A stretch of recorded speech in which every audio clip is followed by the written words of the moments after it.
Hey, welcome to Zach's Tech Turf and weekly download episode number 131. On today's episode, I'm definitely playing some more Division 2. When I give you this news, I'm completely addicted to this game right now. I got my cup of coffee right here. Make sure you guys let me know in the comment section what you're sipping on.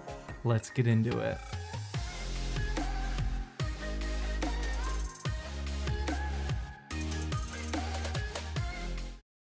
Before we get into it though, let me quickly introduce the sponsor of today's video, Dev Mountain. Dev Mountain is a 13-week class for all of you aspiring iOS and web developers out there. Their 13-week class focuses on providing you only the skills that you actually need to go out there and start your new career in coding. They don't waste time with a filler curriculum like at a traditional college. They also feature student housing at no extra cost, a variety of different classes including UX design and QA testing, and most importantly, all of this is available at an affordable price. Head on down to that first link in the description to learn more if you're interested in getting that quick boost you need to start your new career in coding and design. To kick off the tech news for the week, although AMD Navi's GPUs are still probably over a half a year away from launch, we are getting more and more rumors indicating that these could indeed be supporting ray tracing, and there could even be a model faster than the RTX 2080 Ti.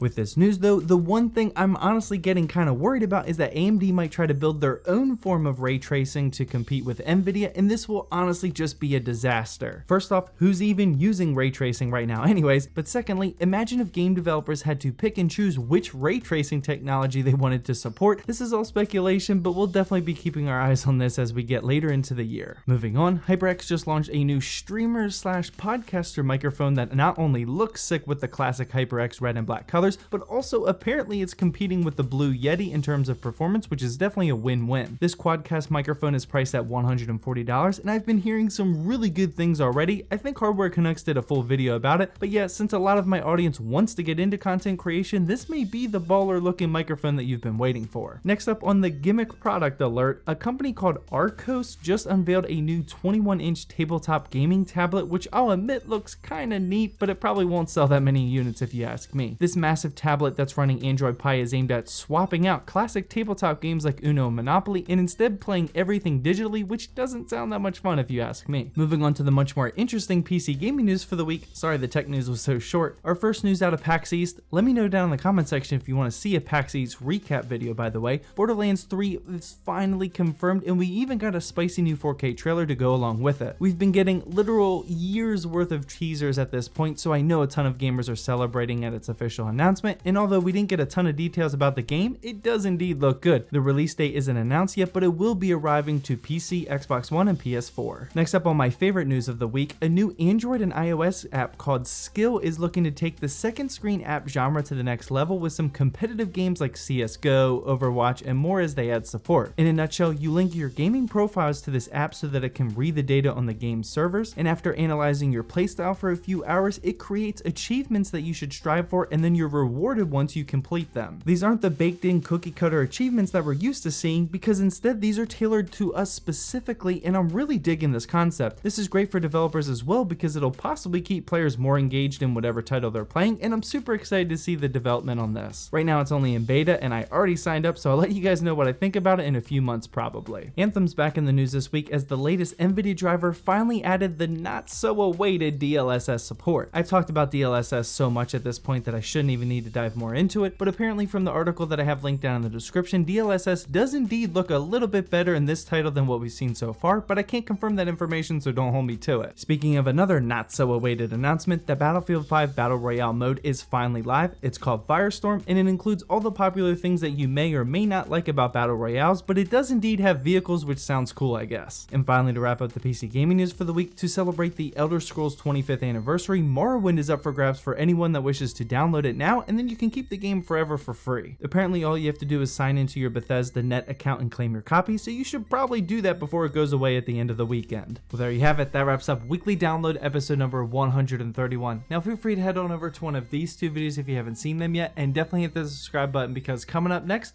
we're celebrating a pretty interesting holiday. You don't want to miss that video.